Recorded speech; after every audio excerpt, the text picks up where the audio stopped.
안녕하십니까 시청자 여러분, 국민 여러분. 날씨가 아주 춥습니다. 저는 어제 낡은 차를 끌고 고치러 다니다가 고생을 해서 입술이 좀 텄습니다. 오늘은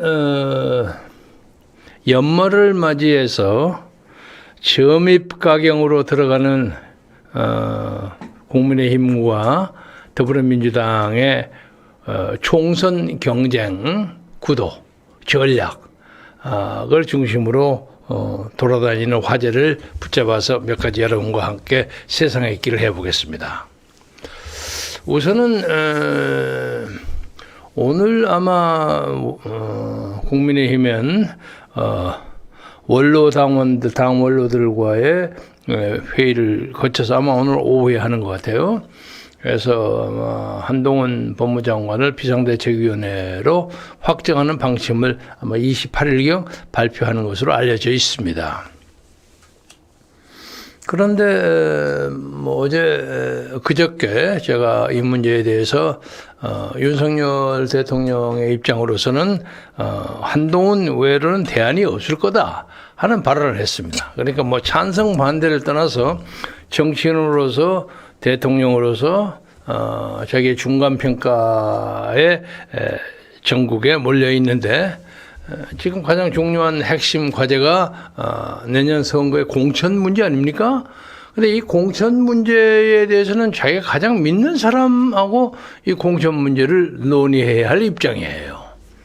그런데 대통령이 공천에 관계하면 처벌을 받았어요. 그런 증거가 많이 나와 있습니다. 박근혜 전 대통령도 공천 개입 때문에 2년을 선고받았습니다. 그때 그 재판이 이제 원래 박근혜 대통령이 받은 혐의가 21개였는데 공천 개입이라는 걸 하나 추가해서 22개의 혐의로 재판을 받았어요. 재판을 받아가지고 22년을 선고를 받았습니다. 그중에 2년이 공천 개입입니다. 그런데 바로 그때 그 구형을 내린 사람이 서울중앙지검 제3차장 한동훈 검사였습니다. 다른 사람이 해도 되는 건데 일부러 또 제3차장이 부장검사나 이런 사람이 할 수도 있는 거죠. 특수부 부장검사 이런 사람이 할 수도 있는 건데 아니 제3차장이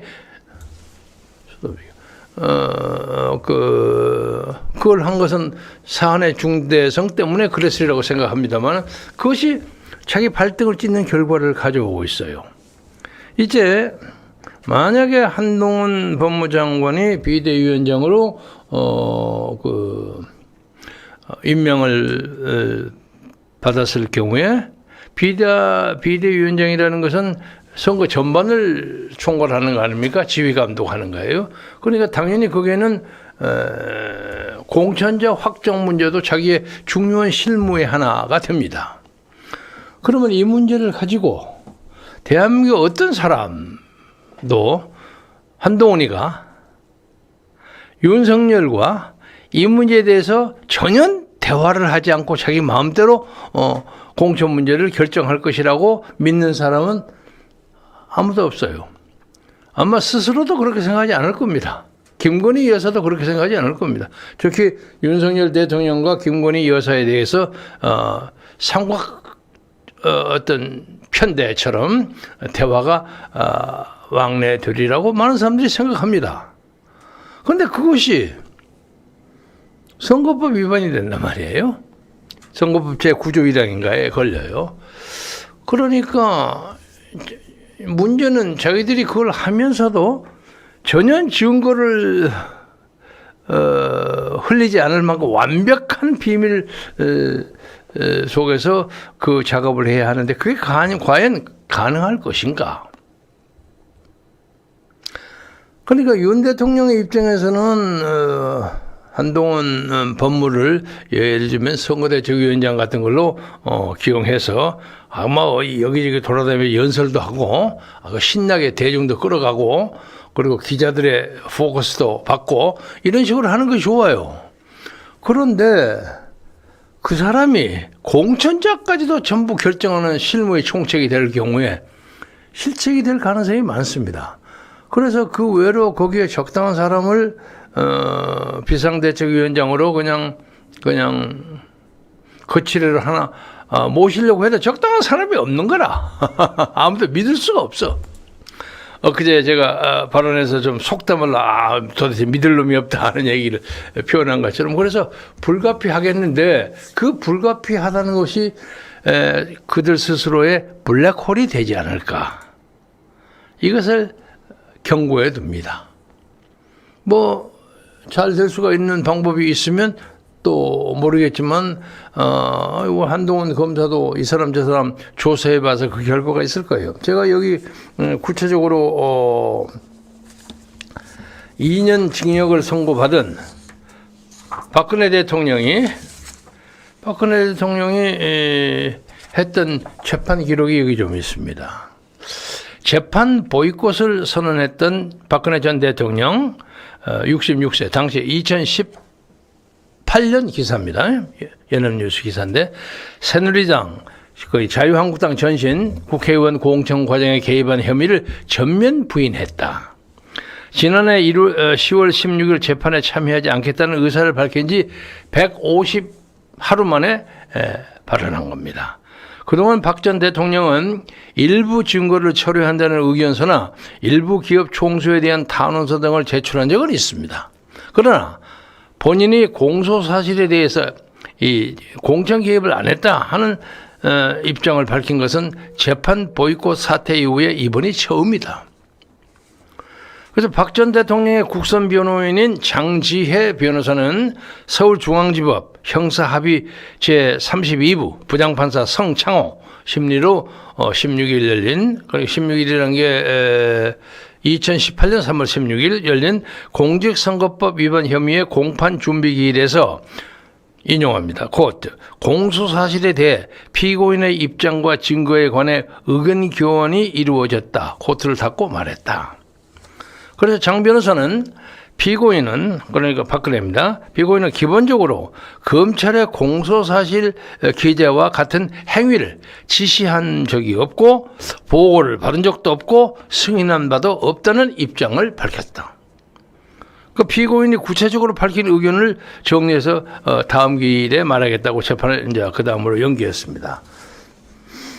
그러니까 박근혜 대통령은 저희가 선거에 개입하지 않았다는 증거를 자기 증인이 스스로 얘기를 했고, 그 외에 대해서 여러 가지의 이제 반증을 내세웠습니다만은, 선거법 제9조 1항, 국민 여러분이 다 아시겠지만, 공무원 기타 정치적 중립을 지켜야 하는 자는 선거에 대한 부당한 영향력을 행사, 선거 결과에 영향을 미치는 행위를 해서는 아니 된다, 이렇게 규정되어 있습니다.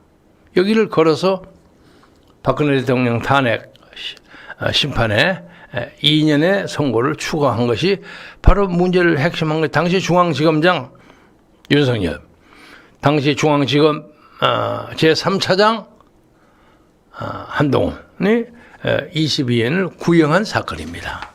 그러니까 대통령이 공천에 개입하지 말아야 한다는 것은 자기들 스스로가 입증하고 있어요. 그런데 지금 현재 윤석열 대통령의 참 궁금울박의 입장에 처해 있는데, 여기서 과연 평소에 그렇게 손발이 잘 맞은 사람, 참 파트너야, 형이 아우야하고 아주 친한 사람, 이 사람 둘이가 공천 과정에서 한마디도 얘기를 안 할 수가 있습니까? 불가능하다고 봅니다. 그러면 대통령의 선거 개입 문제가 돼요. 그래서 만약에 이제 이 선거가 가사 과정에서 더불어민주당의 압승으로 끝나게 된다면, 뭐 이것뿐만 아니라 다른 이유도 많이 있겠지만, 더불어민주당은 옳다 됐다 해서 대통령의 선거 개입해갖고 이것을 탄핵의 구실로 삼을 겁니다. 그런데 이것을 어떻게 대비하는지 옆에서 보기 깝깝해요. 참 이 대통령 해먹기 대단히 어렵구나 하는 노무현 전 대통령의 탄식이 연상될 만큼 답답한 입장입니다. 그래서 왜 이렇게밖에 할 수가 없을까? 그러니까 문제는 한동훈이는 비상대책위원장을 차지했을 경우에 그가 해야 할 여러 가지의 문제점이 있습니다. 여러 가지 문제점이 있는데 공천을 어떻게 실무적으로 잘 정리할 것인가, 어떤 캐치프레이즈를 걸고 이 선거를 끌어갈 것인가, 그리고 유세계획은 어떻게 할 것인가, 등등의 재정 지원 그걸 전부 다 자기가 활동속으로 다 카바를 해야 할 입장인데, 이 한동훈에게 가장 큰 위협은 다른 사람이 아닌 한동훈 그 자신이에요. 그 일에 깊이 개입하면 개입할수록 나중에 그것이 문제가 될 수 있어요. 그러니까 이제 예를 들자면 아주 빛나는 캠페인을 벌려가지고 국민의힘이 과반수 이상을 딴다거나 압도적인 승리를 할 경우는 그게 덮여질 가능성도 충분히 가능합니다. 그러나 그것이 현실적으로는 기대하기 어렵습니다. 그런 문제가 있고, 또 이제 말을 돌려서 이재명 대표 쪽으로 가보자면 이재명 대표 쪽도 깝깝하긴 마찬가지예요. 우선 이낙연 전 대표, 전 총리가 새로운 당을 만든다고 얘기를 하고 나서니까 이 사람 저 사람을 동원해가지고 105명? 105명의 현역 의원들이 새로운 당 만들지 마라 하고 공식으로 서명을 했어. 서명을 제가 그 서명 명단을 쫙 살펴봤습니다. 그랬더니 대부분이 이재명에게 공천장에 목을 맨 사람이 대부분이죠. 아마 그 안에도 좀 나중에 빠질 사람이 있을 겁니다. 그렇잖아요? 그러니까 160여 명 중에서 한 50여 명, 한 두세 명을 빼고 거의 대부분이 거기다가 사인을 했는데,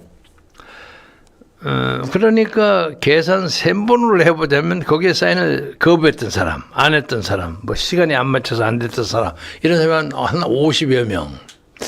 50여 명 중에 만약에 분당 사태가 현실화 돼가지고 나갈 경우에는 그 50여 명 중에서 한 25명 내지 30명, 한 반 정도는 이낙연을 따라 나서리라고 봅니다. 왜냐면 그 나머지 몇 사람들은 사인은 안 했지만 이재명 측과 냉전 중일 거예요. 나 공천 안 주면 나간다. 그래서 딜하고 토론하고 있을 겁니다. 그래서 그 중에서 소기에 공천장을 옮겨잡고 이낙연 쪽으로 따라 나서지 않을 사람도 있을 것이고, 또 그 안 돼서 이쪽으로 막 큰 소리 치면서 나오는 사람도 있을 것이고, 백인 백태의 사건이 벌어지리라고 봅니다. 그러니까 대충 그걸 보자면 지금 한 160여 명의 민주당 현역 의원 중에서 한 3분의 2는 이재명 파고 3분의 1은 이낙연 파라고 얘기할 수 있어요. 사인한 사람이 그래죠.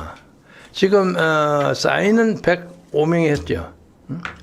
그런데 이게 사인했어요? 117명 추가해서 117명이 됐습니다. 그러니까 안 하는 사람이 한 50몇 명 되는군요.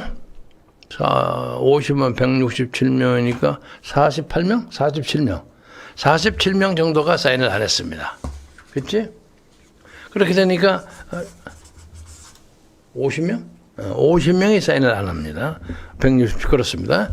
50명 중에서 아마 15명 내지 20명 정도는 이제 그런 딜을 하고 있을 것이고, 나머지 사람 한 30명 정도가 나오고, 거기에 또 플러스해서 나온 사람, 대충 그렇게 될 겁니다.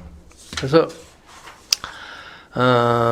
그런데 이제 현실적으로 친명계라고 생각되는 사람뿐만 아니라 비명계 쪽에서는 이미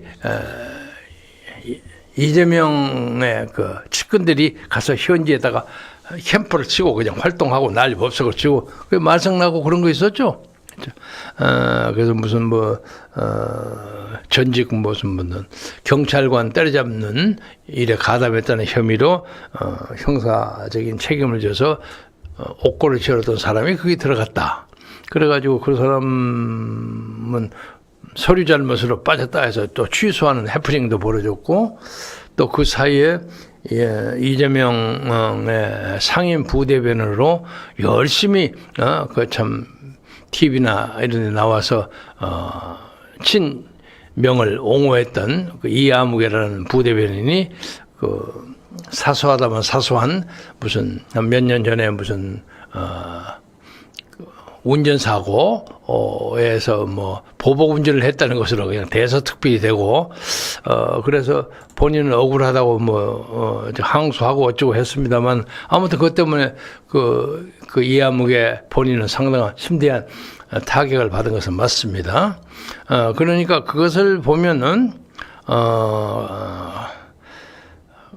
민주당 내에 그 친명계가 아닌 비명계의 그 저항도 상당히 조직적이고 광범하다 하는 걸 보여주는 거죠. 그렇지 않고야 몇 년 전에 한 5, 6년 전에 벌어졌던 그 사건이 그렇게 크게 클로즈업 되리라고 생각은 못하죠. 그래서 결국은 이재명의 진정한 그 적수는 이재명 자신이에요. 그 자신. 오늘 아침에 무슨 김부겸 전 총리하고 뭐 오찬 회동하고 뭐 큰 폭의 뭐 양보나 뭐 행위를 해라 하는 김부겸의 충언이 있었습니다만, 그 내용은 저도 김부겸 잘하는 사람입니다만은 그 어법으로 봐서 이재명을 완전히 지지한다는 입장이 아니에요. 이재명이 네가 그렇게 혼자 엉켜주고 이 당을 이재명 사당화 만드는 것만큼은 나도 도와줄 수 없다 하는, 저는 상당히 간접적인 경고라고 해석했습니다. 그러니까 현실적으로 지금 이재명은 이번에 선거 총선에 더불어민주당 공천장을 가지고 나설 수 있는 전국의 253개 지역을 완전히 이재명 부대로 채우고야 말겠다는 결의를 결의에 불타고 있습니다. 확신하고 있습니다. 그 사람은 그 눈치 보고 자시하고 하는 사람이 아니야. 확실하게 253명을 채우려고 할 겁니다. 그러니까 이제 그것을 잘 아는 사람들은 뭐 이재명이하고 뭐 이루고 자시고 얘기할 필요가 없이 아예 보따리 싸고 나가자, 이런 생각을 가지고 있는데, 지금 뭐 선택과 집중? 누구지?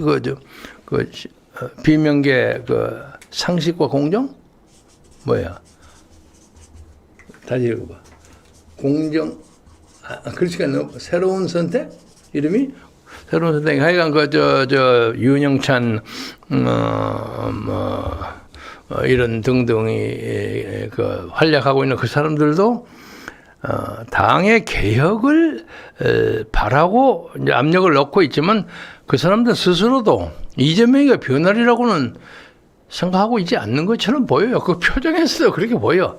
다만 탈당하는 명분을 쌓기 위해서 하고 있는 거 아닌가. 일종의 최후 통첩처럼 얘기하고 있는 게 아닌가. 그걸 알고 있는 이재명도 니들 마음대로 떠들려면 떠들어라. 응? 뭐 지지려면 지져라. 열차는 간다. 이런 입장을 가지고 있는 것 같아요. 느낌이. 그래서 결국 이재명의 사법 리스크의 문제, 일주일에 2번, 뭐 또 3번 이렇게 그 재판받는 것에 대한 부담감, 그리고 또 12월 뭐 아직 미확인된 겁니다만 12월 후반기에 이재명에게도 다시 또 구속영장이 날라올지도 모른다 하는 그런 우려. 그때 이제 제가 기술적으로는 확인 안 해봤습니다만은 구속영 일정이 올 경우에 다시 국회를 열어서 그것을 결의를 해야 하는 것인지, 아니면 국회가 휴회 중에 올라오면 그냥 하는 것인지, 아니면 그 전에 구속 동의안 문제에 대해서 투표하는 것을 존중하는 것인지, 아직은 좀 애매합니다만, 하여간 그렇게 될 경우에 이재명의 위상도 상당히 흔들릴 가능성이 있습니다. 그것도 지금 비명계에서는 바라보고 있을 겁니다. 그런데 좀 이쪽에 반대파에서 깃발을 딱 산후에다 꼽고 외로이 팔럭거리는 깃발만 보면서 있는 이낙연 전 총리의 입장에서는 현대 그렇게 무리가 많이 몰려온 것 같지는 않아요.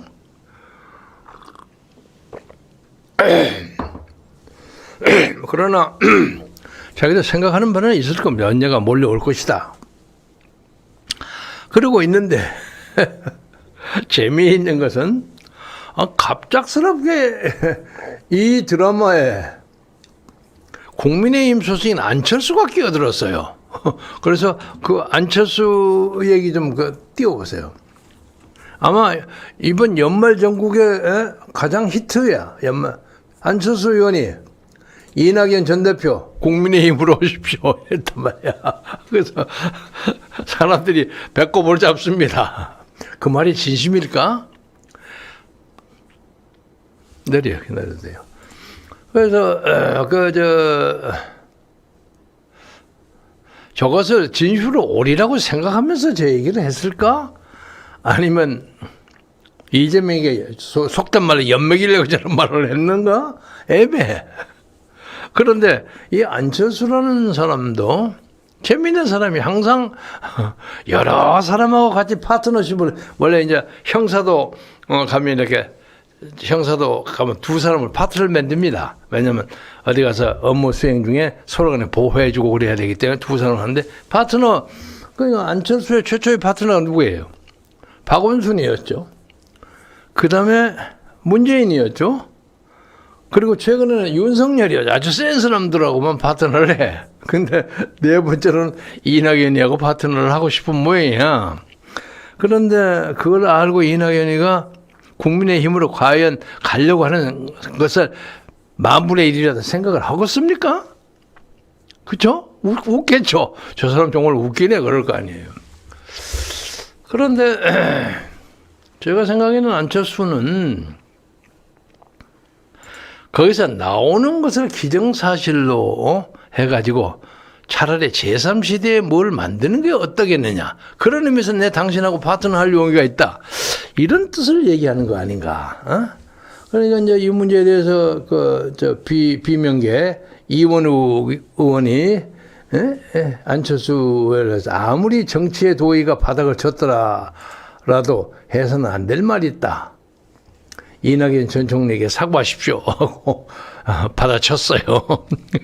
그런데 아무튼 안철수의 경우에는 이낙연에 대해서 뭔가 연대를 하고 싶다 하는 그 배려를 그렇게 했으리라고 봅니다. 근데 이 대목에서 하나 짚고 넘어갈 것은, 안철수는 비교적 사람은 좋은 사람으로 돼 있어요. 그리고 제가 오늘 처음 공개하자면 안철수를 한 10여 년 동안 후원회장을 한 사람이 있어요. 제 동기동창입니다. 아주 친한 사람인데, 그래서 요새는 안 해요. 안 해. 그래서 야, 너 뭐 안철수로 해서 아주 그냥 발 벗고 나서고 요새는 왜 안 하냐? 물었더니 실실 웃더니 뭐라고 얘기를 한 건 나 좀 이따 얘기하겠습니다. 근데 안철수는 사람이 처음에는 많이 몰리다가 인간관리를 좀 잘못해서 그러지, 서툴게 해서 그러는지 많이 떨어져 버려요, 사람들이. 그리고 예를 들면 자기로서는 반듯한 사람이야. 예를 들면 당을 만드는데 당비가 부족하면 우선 자기가 차입을 하고, 자기 돈으로 차입하고, 부자니까 뭐 돈이 1,000억 이상 있는 사람이니까 차입을 하고, 나중에 돈이 들어오면 그 돈을 찾아가요. 뭐 그럴 수 있죠. 회계를 분명하게 해야 되니까. 그런데 뭐 그것이 나중에 확인됐는지 어쩐지 모르지만 그 기간 동안에 이자까지 받아나간다는 또 얘기가 있었어요. 그러니까 같이 일하던 사람으로서 야, 해도 좀 너무한다. 이건 한국식으로 좀 너무한 거 아니냐, 이런 느낌을 가졌던 것 같아요. 그러니까 돈이 들어오면 그러면 내가 기분으로 이 돈에 뭐 얼마를 이제 당에다 내놓는다, 이런 식의 그 소위 말해서 뭐랄까 여유라고 할까, 일본말로 유도리라 그러죠. 그것이 없어. 이 양반 확실하게 아주 이성적으로만 따지는 사람이야. 그래서 그런지 하여간 사람들이 많이 있다가 많이 헤어져 버리고 그래요. 그런데 이제 뭐 안철수에 대한 얘기를 하기 전에 최근에 파트너십을 하다가 요새는 유야무야된 윤석열에 대한 얘기를 붙여서 얘기하고 싶어요. 1년 반 전에 대통령 선거 때 안철수하고 단일화 하지 않았습니까?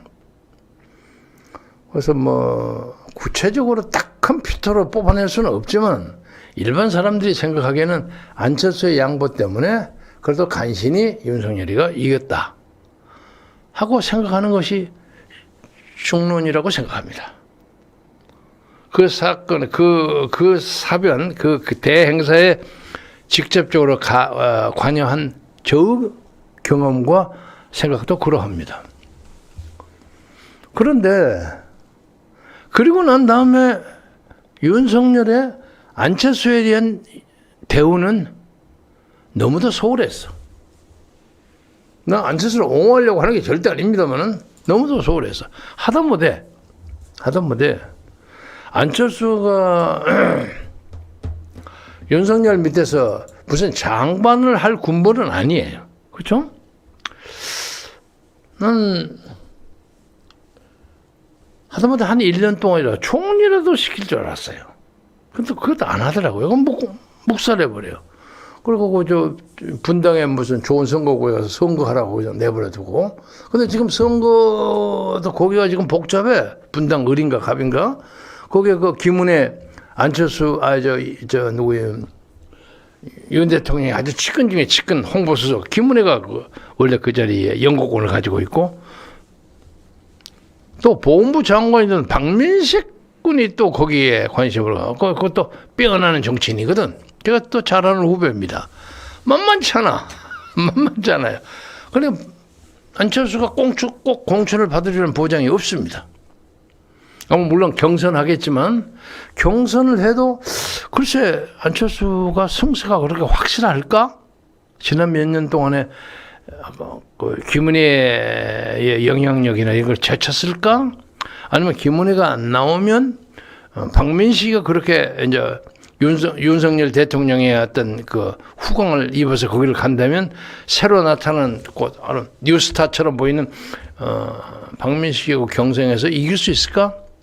이건 생각해 봐야 할 문제입니다. 그래서 불안하죠.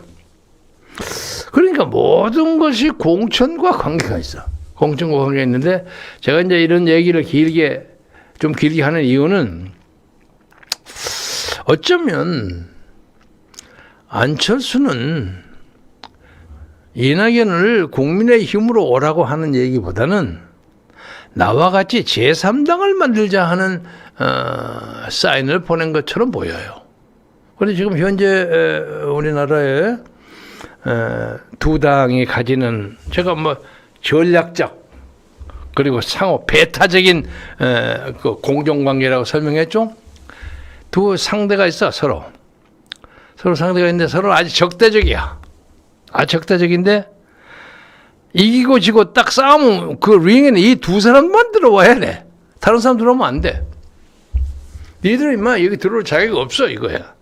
그러니까 어떤 사람은 이기기도 하고 어떤 사람은 지기도 하고 하지만 거기서 적어도 이 선거에서는 아무리 안 돼도 한 100석 근처를 먹는 거야. 나머지는 지금 뭐 100몇십 석 먹고. 그래서 지난번 선거에는 국민의힘이 한 100여 석 그리고 더불어민주당이 한 160석을 상회했어요.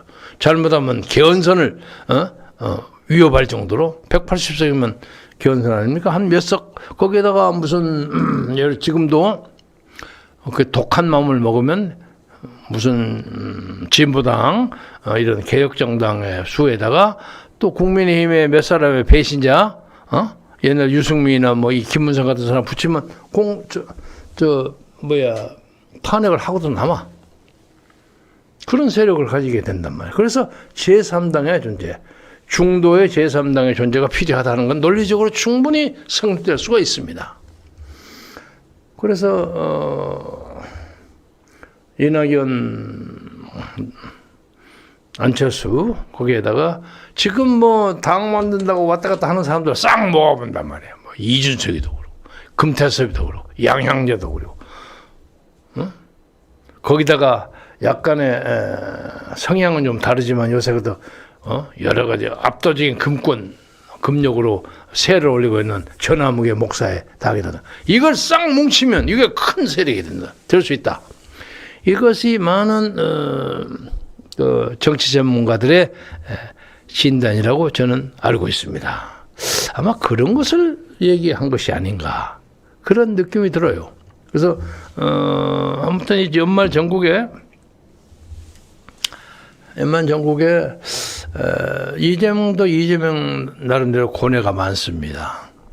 왜냐하면 자기 친지들, 동지들 갖다 다 집어넣어야 할 텐데 처음부터 시작해서 조정식 사무총장도 빼가가고 또 저쪽에 고향 쪽에서는 최성 옛날 그 대통령 후보전 경선 때 자기하고 막 붙었던 젊은 사람 그 사람도 뭐 부적격자로 배제를 해버리니까 또 들고 일어나고 여기에서 막 들고 일어나요. 그래서 이거 완전히 이재명 사당으로 100% 매기는 사실상 어렵구나 이런 걸 느낄 거예요. 그런데 그 주요한 요인 중으로는 자기의 사법 리스크란 말이에요. 근데 이 사법 리스크를 이기기 위해서 이재명은 지금 이제 김건희 특검을 갖다가 벌리는데 그래서 김건희 특검거리가 되는지 안 되는지 그것은 제가 여기서 판단 안 하겠습니다. 그러나 아무튼 되든 안 되든 간에 더불어민주당이 갖다 벌리면 특검 안은 성립될 수가 있는 거예요. 그러면 보나마나 윤석열은 거부권 행사할 거예요. 거부권 행사하면 그것이 또 다시 뒤집어져 가지고 또 그걸 다시 뒤집어 엎기는 더불어민주당이 뒤집어 엎기는 좀 힘들 거예요. 근데 그 과정에서 막 김영애가 김건희 가지고 난리의 법석을 치고 선거 전을 완전히 그걸로 흙탕물을 만들려고 할 거란 말이야. 그것이 이재명이 노리는 홍보 작전 전략의 핵심이라고 생각하는데 윤석열에게는 재수가 없어서 그런지 최근에 그 무슨 비밀 녹화 문제 때문에 정치적인 위상이 많이 떨어졌어요. 많이 떨어지고 김건희 여사에 대한 일반의 그 막연한 어떤 인정과 호감이라고 할까? 그리고 좀 참신한 무슨 행동거지 이런 거에 대해서 관심을 가졌던 사람도 그 고약한 녹화 사건 때문에 아니 이게 뭐야? 이래서 어떤 정치적인 명분이나 이런 것이 맞아 거의 땅에 떨어질 정도로 격화됐어요. 그래서 윤석열에게는 대단히 불리하죠. 그래서 저는 이 문제에 대해서 뭐 내가 그분들에게 무슨 권고하고 자시하고 할 입장은 아니지만 김건희는 나름대로 사과를 하고 조신하게 겸손하게 자기를 반성하는 반성 모드로 들어가는 것이 옳다고 생각합니다. 근데 뭐 앞으로 하겠죠. 안 하면 뭐 그들의 자유고. 그리고 이제 그 과정에서 그 최아무개인가 하는 그 목사 나부랭이라고 대단히 미안합니다만은 아니 하나님을 믿고 무슨 친북 활동을 하는 것도 친북 활동이 뭐야? 국민이 민족이 같이 사자는 뭐 그런 운동 아니겠습니까? 그거를 한다는 사람이 자기가 평소에 잘하는 오빠 동생 하는 젊은 여자, 자기 아래 여자, 동생뻘 되는 여자가 대통령 부인 돼서 어느 하루 아침에 그거 이용해서 왔다 갔다 하면서 뭐 녹음을 슬금을 해가지고 지 입장대로 안 해지니까 그것을 폭로해? 세상에 그런 목사가 어디 있습니까? 에? 만약 그거 하나님 앞에 심판받는 하나님 뭐라고 할까? 그런데 이 얘기를 하기에 그 당사자인 김건희의 그 진면목이 너무 여실하게 나와버렸기 때문에 말을 끄집어내지 못할 정도가 됐단 말이야. 우리나라 정치 참 더럽고 치사해. 네? 그래서 이제 뭐 비밀 누설죄 뭐 이런 걸로 뭐 고발을 한 걸로 압니다만은 그 최재형 목사가 처벌을 받고 안 받고를 떠나서 그 실추된 대통령 부인 김건희의 어떤 그 이미지를 관리하고 다스리는 것이 아마도 이번 선거의 가장 중요한 아이템이 되지 않을까 하고 생각합니다. 그러니까 이건 뭐 좋은 후보를 뽑고 자시고 하는 건 중요한 문제가 아니야. 그냥 시시종종 이 나라의 진보적이라고 자부하는 좌파 언론, 보도, 신문, 방송이 난리 법석할 거예요. 난리 법석할 거예요. 제가 텔레그램에서 나오는, 글 하나를 여러분에게 소개하겠는데, 물론 저는 이 내용에는 100% 동의하지 않습니다. 그 미리 전제하고, 이렇게 고약한 글이 올라와요. 예를 들면, 보세요. 한번 올리세요. 자, 텔레그램에서 오늘 아침에 제가 본 글입니다. 김미영이라는 사람이, 방금 하고 이제 보냈는데, 윤석열, 한동훈, 원희룡, 공부만 잘하고 허당인 서울법대 바보들에게 경고한다. 한국에서 진짜 좌익은 모두 김일성 가족에게 영혼을 팔아먹는 걸 진짜 모르냐? 이재명이 무엇에 기대 여기까지 왔겠나? 내년 4월까지 좌익 언론 여론조사 선거니 못 잡으면 진짜 대한민국 사라진다. 좌익과 손잡고 탄핵쇼로 문재인, 이재명 불러들인 당신들, 그러니까 윤석열이 그걸 불러들였다는 거야. 아직도 반성이 없나? 이 나라는 1948년 이래 이승만이냐 김일성이냐를 말고 더 큰 전쟁이 없다. 근데 또 김영삼, 이명박계조차 김일성 세력에 줄 서 있는 게 왜 당신들은 안 보이나? 바로 가짜 똑똑이라죠. 가짜 똑똑이 당신들이 그 줄에 비비고 서 있기 때문이다. 당신들이 너무 가스럽다. 저는 이걸 100% 지지하지는 않습니다만 이런 악담 비슷한 혹평도 있다. 그걸 정부는 알아야 합니다. 알아야 합니다. 그런데 잘 모르는 것 같아요. 그래서 이렇게 많은 사건을 그냥 이렇게 하면서 한동훈 가지고 하고 돌아다니고 그냥 이렇게 하고 커버가 될 것인가. 이 나라의 장래를 걱정하는 의미에서는 참 보통 일이 아니에요.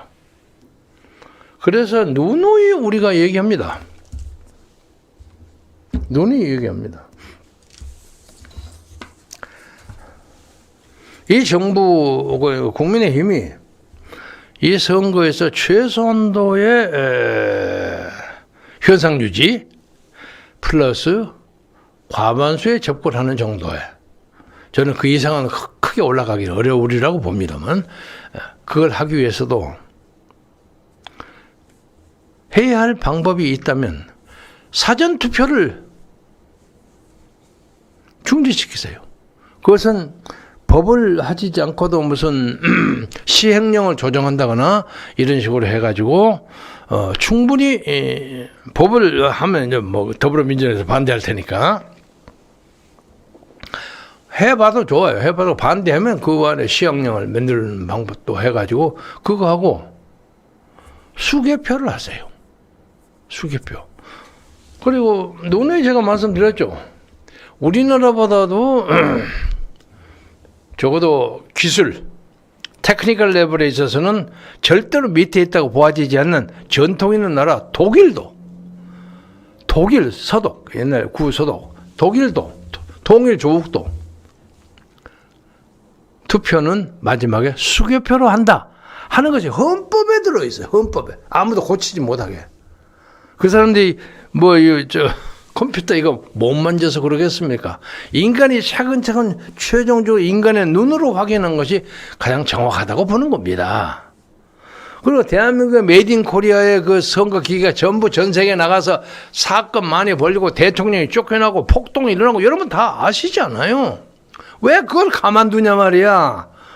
속담을 죽으려고 환장한 거지. 그런데 제가 이 얘기를 하면 많은 사람들이 당신은 모르는 게 있어. 뭘 몰라? 중앙선거관리위원회를 이제 윤석열이가 잡은 거야. 당신 왜 그걸 생각을 안 하나? 그거 어떻게 잡아? 한성채이나 이런 사람들 얘기 들어보면 그거 뭐 간단히 잡아갖고 안 된다 그러던데. 그거 사무총장 가지 않았나요? 사무총장이 그 사람들 얘기는 판사가 검사 변호사 출신인데 사람은 좋은데 그 구체적인 디테일을 하는 것에 대해서 모른다는 거예요. 그러니까 밑에 있는 애들이 뭐 우리가 잘하겠습니다. 권력의 칼을 누가 잡고 있습니까? 우리가 협조해야죠. 이게 넘어간다는 거야. 어느 것이 사실인지 아직 모르겠습니다만은 그래도 윤 대통령이 중앙선거관리위원회를 확실하게 장악하고 관리하지 않는 한 이 선거에는 예상치 못하는 결과가 얼마든지 올 수 있다. 이것을 오늘이라도 깨달아야 합니다. 우리는 제3자의 입장에서 만약에 이 문제에 대한 해결이 없다고 한다면 우리는 어떤 방법을 통해서도 전국에 253개의 선거구에 각 투표구마다 수만 명의 선거 참관인 운동을 벌려가지고 짱짱하게 선거운동 관계에 대해서 법령에 받고 자기 말 똑똑하게 할 수 있는 사람, 힘이 있고 건강한 사람들 세서서 투표함을 지키는 운동을 벌이려고 합니다. 지금 우리나라의 사전투표 선거 관리라는 건 그 공개하면 세계 웃음거리가 되는 거야. 바구니에다 저 얹어놓고 CCTV도 없고 지들 마음대로 놔두는 거야. 얼마든지 바꾸는 거야. 그걸 무슨 선거고 그렇게 하고 있습니까? 그래서 윤 대통령 정신 차리세요. 예? 정신 차리세요. 그래서 이 문제의 해결을 하는 방법은 아주 가까운 데 있고 자기가 할 수 있는 일이 있다 이거예요. 그런데 그냥 어물어물하게 그냥 한동훈 하나 만들어가지고 그냥 후보 적당히 만들어서 하면 선거를 이길 수 있을 것이다. 그것은 턱없는 낭만이에요. 불가능합니다.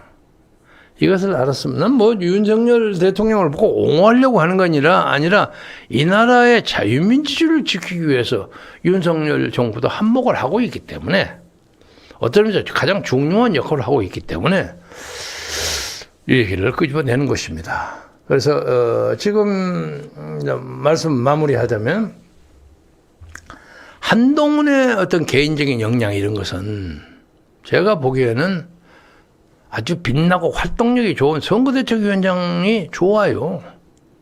자기 재능을 발휘하라고 그랬어요. 그러나 명목상으로 공천을 만드는 실천적인 권한을 가지는 비상대책위원장으로 이름을 붙이게는 자기 모순에 빠지게 된다는 거지. 어? 이건 아주 망조 악수 중에 악수요. 바둑으로 보면. 어? 그럼 선거대책위원장은 공천과 직접적인 관계가 없는 사람이고요. 있으면서도 손해의 영향력을 비상대책위원장을 통해서든 할 수가 있는 거 아닙니까? 근데 왜 그 중간에 믿을 만한 사람 하나를 구하지 못하냐 이거야. 이게 윤석열 정치의 한계다 이거야. 두고 보겠습니다. 어떻게 하는지. 그리고 한동훈도 뭐 장래가 말리 같은 사람이라고 생각하겠지만 자기가 여기서 실체가면 오도오도 못하게 되는 경우가 얼마든지 있어요. 젊은 사람들 뭐 삐끗 잘못해갖고 우습게 되는 사람이 한두 사람입니까? 겸손하고 항상 연구하고 자신을 낮추고 너무 잘난 체 하지 말고 우리나라 사람들 특히 우리 조선 사람들은 너무 잘난 체 하는 사람들 싫어합니다. 응? 그래서 그렇게 하면 나름대로의 그 장래가 있으리라고 생각하고 이재명에게도 한마디 하자면 역사를 너무 거스르려고 하지 마세요. 응? 그는 그 나름의 고민과 비극이 있을 겁니다. 그러나 역사의 큰 물줄기가 지난번 대선 과정 뭐 대장동, 백현동 뭐 이런 등등으로 봐서 이것이 결코 조용하게 지내서 자기 뜻대로 무슨 누구 반대파에 대해서 탄핵을 하든 말든 누구 어떤 놈이 자살을 당하든 자살을 하든 이런 것으로 그냥 끝나지 않는다는 것을 이재명 씨가 알아줬으면 좋겠어요. 겸손한 자세로 자기 혼자 이재명 당 만들면 만들었어요. 만들어가지고 어떤 심판이 나오는가 보고 그렇지만 좀 무리를 하지 않게 다른 사람 눈치도 좀 보면서 스스로 거울을 쳐다보면서 부끄러워할 줄 아는 그런 정치인이 되었으면 좋겠어요. 그리고 이낙연은 뭐 내가 뭐 이렇게 저렇게 얘기할 거 없지만은 이제 연말 연시에 자기들이 뭐 하는 거 보고 이제 그 다음에 이제 코멘트를 하겠습니다만은 이낙연은 지금 여기서 우물우물하고 끝나버리면 우습게 될 거예요.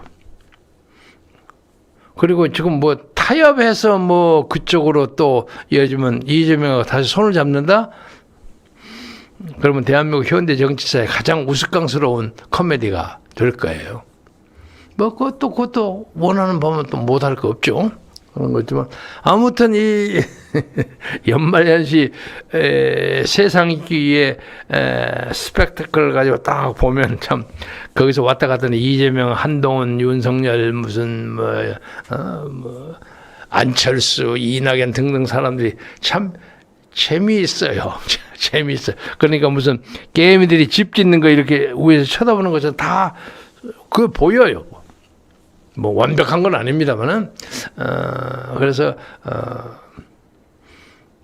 역사나 국민들의 눈치도 좀 볼 뿐만 아니라 특히 아침마다 단장과 거울 앞에서 자기 스스로를 좀 자세히 보면서 정치를 했으면 좋겠다. 요 얘기를 마무리 삼아 하면서 여러분 주위에 건강하시고 좋은 즐거운 성탄을 맞이하시기 바라겠습니다. 감사합니다.